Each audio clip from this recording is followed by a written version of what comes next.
La máquina del SEO, episodio número 74.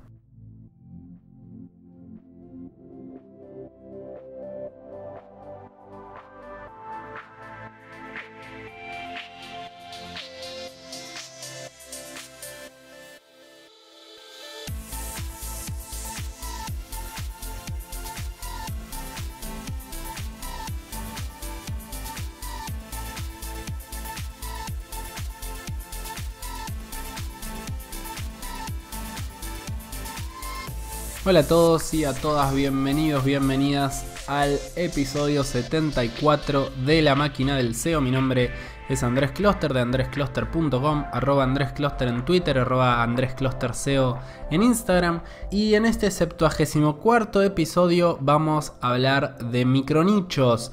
En realidad vamos a hablar de contenido para SEO enfocado principalmente en micronichos, enfocado en esos pequeños proyectos propios que creamos para monetizar y para llenarnos de dinero viviendo de internet. Les cuento que este episodio llega a ustedes gracias a Ahrefs, la mejor herramienta SEO del mercado, ahrefs.com.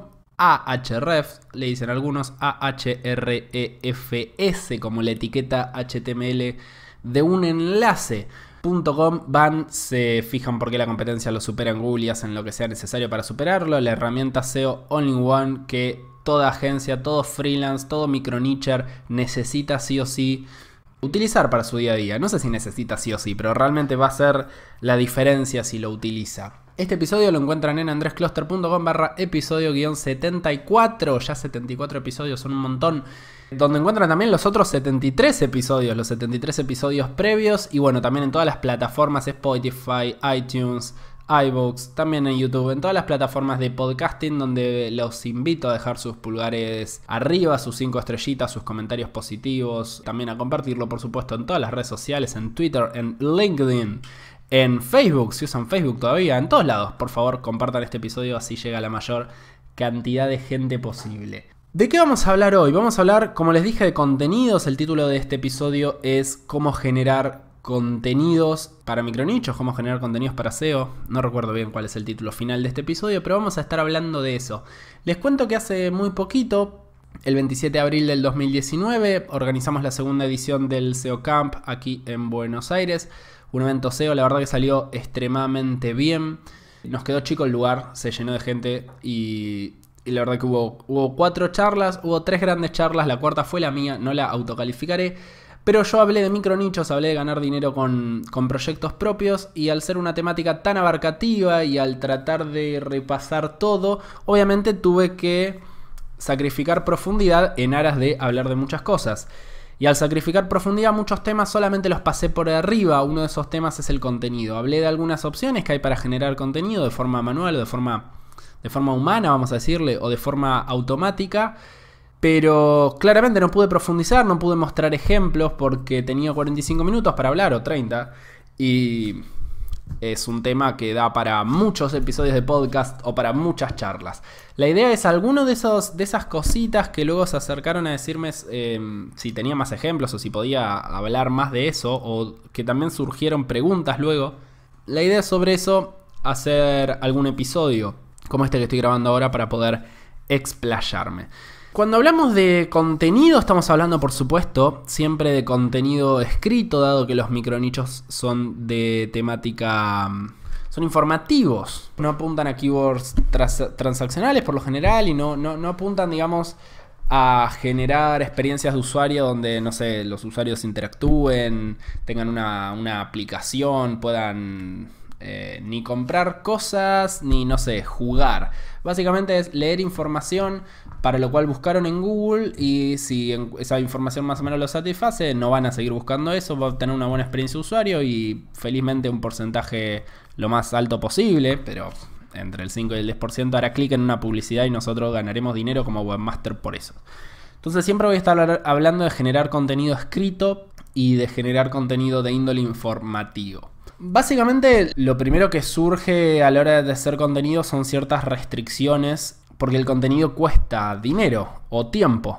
El tiempo es traducible en dinero según cuánto cueste nuestra hora. Y cuando uno empieza a hacer micronichos, por supuesto, escribe uno mismo los contenidos. Es lo que yo empecé a hacer cuando hice mis primeros micronichos AdSense. Escribía mis propios contenidos. Luego, cuando empecé a crecer, cuando empecé a generar ingresos, fue una de las primeras cosas que delegué porque si hay alguien que sepa escribir contenidos y esté acostumbrado y lo haga como forma de trabajo, probablemente salga más barato que las horas que me va a tardar a mí escribirlo. Obviamente el precio de los contenidos escritos por un ser humano real e intentando satisfacer la intención de búsqueda de forma heurística y utilizando, digamos, su entendimiento del idioma y de lo que el usuario está buscando y demás. Digo, ese costo va a variar en función de muchas cosas, pero principalmente de la calidad de ese contenido y de lo demandado que sea ese redactor o redactora. Si nosotros apuntamos a un copywriter, sabiendo que los copywriters son aquellos profesionales que se dedican a generar, por ejemplo, las páginas de ventas.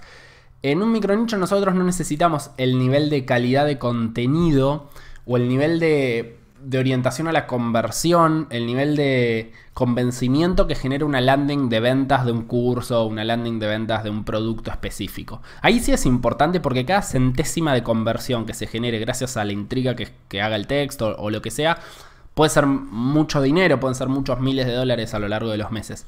En este caso, en los micronichos informativos no es tan importante que sea de tanta calidad o tan pensado, si se quiere, el contenido. Es importante que tenga un mínimo de calidad, obviamente, para que el buscador interprete que el contenido es de calidad y por lo tanto no nos penalice. Es importante que tenga un mínimo de calidad para que el usuario satisfaga lo que sea que estaba buscando. Pero a la vez nosotros necesitamos que sea barato. ¿Por qué necesitamos que sea barato? Porque tenemos que generar mucho, porque queremos experimentar con los micronichos. No queremos crear uno solo y apostar todas las fichas a ese, porque no sabemos si va a funcionar o no. Queremos hacer 10, 100, 1000 micronichos. Bueno, no sé si tanto, pero 100 micronichos, sí. Entonces, necesitamos que sea lo suficientemente barato para poder escalarlo. Un copywriter que cobre $500 una landing, y hay copywriters que cobran eso y más, copywriters famosos y en fin, no nos va a servir para nuestro micronicho sobre recetas de cocina o sobre por qué los perros chihuahuas son súper divertidos. No es necesario que tenga ese nivel de convencimiento. Entonces, obviamente el costo del texto, lo que nosotros le paguemos a ese redactor, dependerá de qué tan especializado esté y de qué tan conocido sea. Y si es alguien famosito, cobrará muchísimo. Y luego, yéndonos hacia el otro extremo, cobrará cada vez menos en función de, digamos, generalmente de la calidad de su trabajo. Hay a esta altura, al haber tanto este modelo de negocio, al haber crecido tanto, se han generado varios marketplaces de redactores y de webmasters que buscan redacciones. Esos marketplaces suelen quedarse con... Hace poco Dean Romero lanzó uno, se llama Contenido para SEO. Otros marketplaces que son marketplaces de enlaces, por ejemplo, o que nacieron como marketplace de enlaces, tales como PubliSuites, también tienen este servicio. Se suelen quedar con una comisión, obviamente, por oficiar como intermediario, y algunos también hacen una corrección de los textos, se involucran en mayor o menor medida en la corrección de los textos. Lo ideal, obviamente, es tener a alguien de confianza en quien se pueda delegar un gran volumen de contenido con una calidad media y con un nivel de SEO aceptable en cuanto a la conformación de la inclusión de palabras clave y un mínimo SEO on page que necesita un artículo. Esto es obviamente la parte humana de generar contenidos. Es encontrar redactores que, digamos, cobren menos de lo que valen, ¿verdad? Ese es, digamos, el negocio. Acá lo importante es saber que no digo cobren menos que lo que valgan, sino que entreguen cosas que valgan más de lo que están cobrando. Que el valor que le aporten a nuestro nicho sea mayor que lo que nos está costando pagar ese contenido. Y necesitamos sí o sí apuntar a redacciones baratas para poder escalar la cantidad de contenido, por más que esa redacción sea de una menor calidad. Esto en el universo de los contenidos generados de forma manual, del universo de los contenidos generados por seres humanos. Luego hay otro gran universo que no se explora tanto, que es los contenidos generados con una menor o mayor incidencia de automatización. La automatización nos permite generar contenidos muchísimo más baratos, a veces entregando calidad, por lo general entregando calidad, pero como les dije, a veces conviene entregar un poco de calidad en función de abaratar muchísimo los costos y que eso nos permita experimentar mucho más. Si vamos a lanzar 20 micronichos, preferible eficientizar los costos al máximo y luego los 3 o 4 micronichos que mejor funcionen, porque como sabemos hay mucho margen de error, podremos poner más esfuerzos o tal vez incluso reescribir todos los contenidos de forma un poco más cara para nosotros, porque ahí sí ya sabemos que funciona esas keywords y funciona ese mercado y funciona ese modelo de monetización, y ahí podremos invertir más en ese micronicho puntual. Una de las formas que tenemos de generar contenido sin escribirlo manualmente o contratar a alguien para que lo escriba manualmente es utilizar contenido expirado. De esto ya se ha hablado mucho en el mundo SEO, pasaré a comentarlo de todas maneras, pero como bien sabemos, Google indexa el contenido que hay en toda la web. La indexación consiste básicamente en una duplicación de su contenido en su índice y luego mostrarlo en los resultados de búsqueda cuando lo considere pertinente. Google está en contra del contenido duplicado, y si nosotros duplicamos contenido de otro sitio web o de una misma o de otra página de nuestro mismo sitio web, de nuestro mismo dominio, en teoría, o al menos los algoritmos de Google apuntan a que ese contenido no posicione, no rankee bien. Google prioriza el contenido original, el primero que indexó, de forma que nosotros no podamos duplicar contenidos y posicionar. Esto es digamos, como una funcionalidad que tiene todo el sentido del mundo, de parte, digo, del motor de búsqueda de Google. Obviamente esa duplicidad de contenidos se da cuando la duplicidad es absoluta. Luego, cuando la duplicidad empieza a ser ligeramente variada, entramos a los grises de hasta qué punto Google considera que un contenido es duplicado a otro, si se parece en un 70% o en un 60% o en un 40%. Pero bueno, eso es tema para dentro de unos minutos.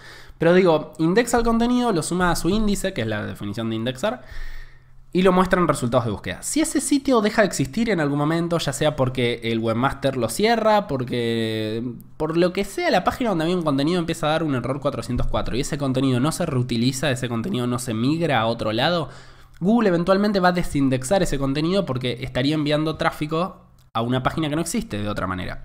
Lo que va a desindexar no es el contenido, sino lo que va a desindexar es la página donde se encuentra ese contenido. Si nosotros detectamos eso, y ahora les explico cómo, podríamos utilizar ese texto, que actualmente ya no está en ningún lado porque esa página dejó de existir, utilizar texto de páginas fantasma, de páginas ya muertas, de páginas que hoy no existen, para nuestro sitio, y de cara a Google va a ser contenido original porque Google no lo tiene en su índice. Eso es contenido original para Google. Acá una digresión, hay toda una discusión en el mundo SEO de si al instante después de borrar el contenido Google ya pierde la capacidad de darse cuenta que ese contenido fue duplicado. Yo creo que si ya no está en la caché de Google, que lo guarda durante un par de semanas, ya Google no tiene forma de detectarlo. Sería realmente muy costoso almacenar todo el contenido de internet solo para esta pequeña funcionalidad.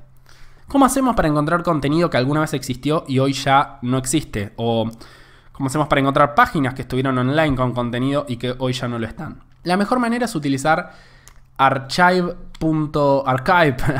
Mezclé archivo y archive en una sola palabra. Archive.org, archive con B corta de archivo.org, que es una web que almacena contenidos viejos de sitios web y los guarda en una base de datos, de forma que nosotros podemos entrar, por ejemplo, a, no sé, andrescluster.com y fijarnos cómo estaba en 2017. Sirve para eso y es bastante interesante ver diseños viejos, pero también sirve para ver páginas que hoy ya no existen y ver una versión vieja. Si encontramos una versión vieja de una página que hoy no existe, todo el contenido que esté ahí, si no fue reutilizado por la misma persona o por otras personas, ese contenido es original de cara a Google. Y si no tiene derechos de autor ni nada por el estilo y nosotros lo utilizamos, bueno, a Google no le interesan los derechos de autor para posicionar, pero digo, haciendo esa pequeña aclaración desde lo legal, para Google va a ser contenido original y va a rankear como un contenido original, sin implicar el costo de generar ese contenido original, que como dijimos es tiempo o es dinero. Una de las formas más sencillas de encontrar sitios que ya no existen es entrar a sitios que enlacen a muchos lugares, sitios muy grandes, principalmente periódicos, y buscar enlaces rotos salientes. Ahrefs lo hace de forma perfecta. Todas estas herramientas All-in-One que tienen un scraper que rastrea un sitio web, toda la web quiero decir, imitando a Google, tienen esta herramienta. Y vemos los enlaces rotos que tienen apuntando hacia otras webs. Esos enlaces rotos podemos investigar si esas páginas están rotas porque temporalmente está caído o porque esa página nunca existió, o porque esa página existió y ahora ya no existe. Si esa página existió y ahora ya no existe, y lo podemos revisar muy rápidamente con archive.org, podemos ver si hay contenido que nosotros podamos reutilizar. Y esto, contenido expirado de sitios ajenos, es una de las tácticas más viejas, pero que aún continúa funcionando para generar contenido para micronichos. Otra cosa que podemos hacer es reutilizar contenido propio. Esto es algo que le escuché una vez a Alex Navarro y me pareció súper interesante. Y es que cuando un micronicho no funciona y no renovamos el dominio, o decidimos, digamos, dejar de prestarle atención a ese dominio, dejar de tener esfuerzo e inversión en ese dominio, porque no funciona, y muchas veces los micronichos no funcionan por un montón de cosas, sin caer en una penalización, aunque esto es una técnica que también podríamos usar en un sitio que cayó en una penalización. Lo que podemos hacer es desindexar ese contenido, dándolo de baja, y reutilizar ese contenido una vez que Google ya no lo tenga en su índice. De esa forma reutilizaríamos un contenido que de otra forma desaparecería.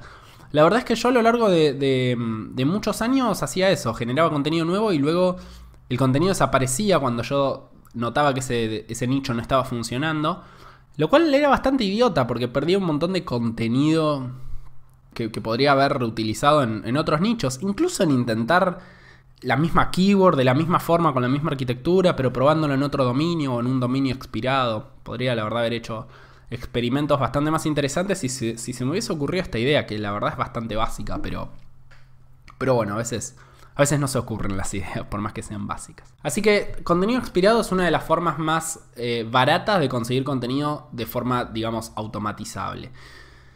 Otra forma, de forma quiero decir artificial, de forma no humana, no sentarse a escribir. Si bien ese contenido lo generó un humano en algún momento, no nos estamos sentando a generarlo nosotros ahora y no tiene un costo relacionado con las horas que nos cuesta generar ese contenido.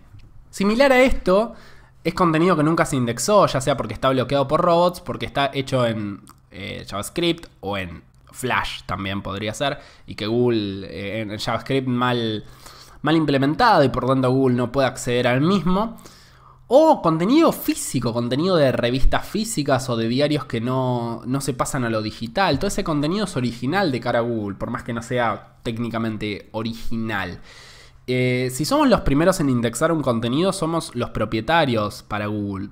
Entonces es una muy buena táctica esta también. Si encontramos este tipo de contenidos, no es tan fácil como la técnica anterior, pero es una técnica totalmente válida desde el SEO para generar contenidos muy baratos, prácticamente gratuitos, sin tener que pasar por escribirlos o por alguien tener que escribirlos. Esa es otra técnica. Y luego pasamos a otras cosas más interesantes, que es esto que les decía de en qué punto Google empieza a considerar que un contenido es duplicado. La verdad es que no lo sabemos. Y tampoco sabemos bien cómo trabaja exactamente Google. Sabemos que no es un porcentaje de originalidad lo que toma en cuenta de forma directa. Sabemos que Google hoy entiende sinónimos, hoy entiende contextos, pero lo que también sabemos es que llega un punto que para Google es imposible darse cuenta si nosotros reutilizamos otro contenido, si empezamos a cambiar el orden, si empezamos a cambiar palabras por sinónimos, si empezamos a cambiar... Básicamente estamos construyendo un nuevo texto, aunque podría ser exactamente el mismo mensaje, exactamente la misma línea de lo que estamos hablando.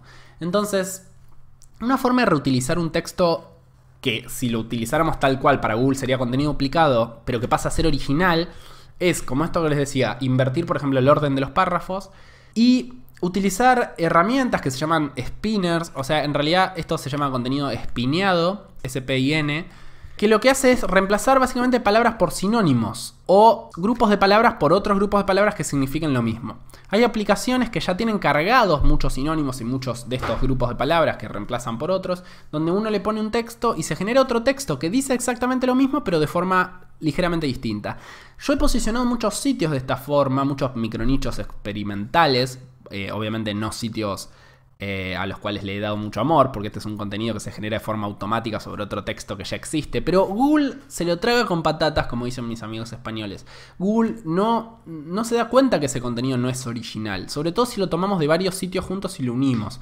En este sentido, obviamente, si tenemos un sitio, por ejemplo, de afiliación, donde es importante la conversión, porque estamos haciendo que un usuario compre, no sé, una tostadora para que cuando vaya a Amazon o a la tienda que sea y lo compre, tenga nuestra cookie y nos llevemos una comisión. Ahí necesitamos que el texto lo convenza, y si yo pongo un texto desordenado, sacado de varios lugares, probablemente no lo convenza, de hecho lo haga desconfiar. Pero en micronichos AdSense, donde si ya tenemos el usuario ahí, solamente monetizamos si hace clic en la publicidad, y digamos la confianza no es un factor tan determinante a la hora de hacer clic en la publicidad, podríamos resolver la intención de búsqueda en los primeros 3 párrafos escritos de forma manual y luego utilizar otros 7, 10 párrafos para generar contenido de forma automática, extremadamente barata, que sume de cara a Google pero no de cara al usuario necesariamente. ¿Me siguen en la lógica que podemos llevar a cabo? Y nos saldrá mucho más barato que todo ese contenido sea generado por nosotros mismos o por alguien a quien le tercericemos. El contenido espineado, hay muchas aplicaciones, como les decía. En español es difícil porque el español es un idioma muchísimo más complejo y muchísimo más rico que el inglés. Yo utilizo una aplicación que se llama Spinner, ESPINNER.net, si no me equivoco, pero googleen Spinner escrito así como en español, utilizando ESP.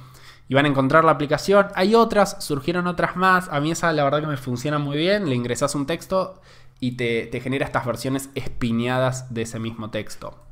Otra cosa que podemos utilizar para generar nuestros contenidos sin tener que realizarlos nosotros es valernos del contenido generado por usuarios en nuestra misma web, ya sea en forma de comentarios, en forma de reviews, en forma de discusión interna con un foro o algo así. La realidad es que ese contenido suele ser de poca calidad, pero como complemento sirve mucho. Hay que tener cuidado con el spam, hay que tener cuidado con que no quieran sacar enlaces hacia sus sitios y que no traten de poner Viagra para que nos lo penalicen. Bueno, no nos lo van a penalizar nuestro sitio porque alguien haga eso, pero digo, va a bajar mucho como Google contemple como calidad el contenido del sitio. Entonces va a haber que moderarlo y va a tener cierto coste humano, pero si se hace bien puede ser mucho más barato que tener que generar contenidos nosotros. Así que esa es otra cuestión a tener en cuenta. Y lo importante es ser creativo. Hace poco un cliente me comentaba una idea que había tenido al respecto para generar contenidos para landings secundarias que no eran tan relevantes para la estrategia. Él generaba un contenido extremadamente largo e iba eligiendo al azar qué párrafos se ponían para las diferentes landings secundarias. Era una estrategia que permitía tener contenido original, tener contenido que tenía sentido, por la temática de ese contenido tenía sentido hacer algo de esa forma. Le aportaba al usuario, a ver, no le aportaba que le cambiaba la vida, como quien lee un libro que le cambia la vida, pero le aportaba al usuario para lo que estaba navegando y Google lo iba a interpretar como contenido original. Hay que ser creativo a la hora de estas técnicas para generar contenido, y lo importante es de encontrar técnicas baratas. No es únicamente... O sea, lo que está bueno es que como los micronichos tienen un alto margen de error y hay que generar muchísimos, y también es muy difícil saber si una keyword o una temática, un micronicho tal va a funcionar o no antes de crearlo. Entonces tener a mano técnicas para generar contenido de forma semiautomática y ultra barata nos permite testear ideas, nos permite poner a prueba ideas sin tener que gastar mucho, y la barrera de entrada de los micronichos es muy barata porque dominios y hostings se pueden conseguir por $10. El tema es el contenido, el link building. Hay otras formas de perder dinero. Si nosotros logramos abaratar el contenido, luego sin micronicho se empieza a posicionar. Fue a mí lo que me pasó. Miren, les cuento. El micronicho que yo más dinero generé en mi vida es un micronicho que yo empecé con contenido espineado, y cuando vi que funcionaba pasé a contenido escrito por humanos, bien escrito y respondiendo súper bien la intención de búsqueda de los usuarios. Pero si yo no hubiese probado con ese contenido espineado, no me hubiese metido en esa temática, que no sabía si funcionaba y de hecho desconfiaba bastante. Entonces, para eso también sirve, para poder testear ideas rápido de forma súper barata. Espero que les haya servido estas formas de generar contenido. Me parecía interesante bajarlo a un podcast, más allá de que está en esa charla que realizamos en el SEO Camp. Y bueno, cualquier pregunta que tengan al respecto, ya saben dónde encontrarme, @AndresCluster en Twitter principalmente, y en andrescluster.com/episodio-74 pueden dejar cualquier consulta al respecto de este tema y voy a estar encantadísimo de responderla. Espero que les haya gustado este episodio del podcast. Nos vemos la semana que viene. Les mando un abrazo extremadamente grande y nos estamos viendo aquí en La Máquina del SEO.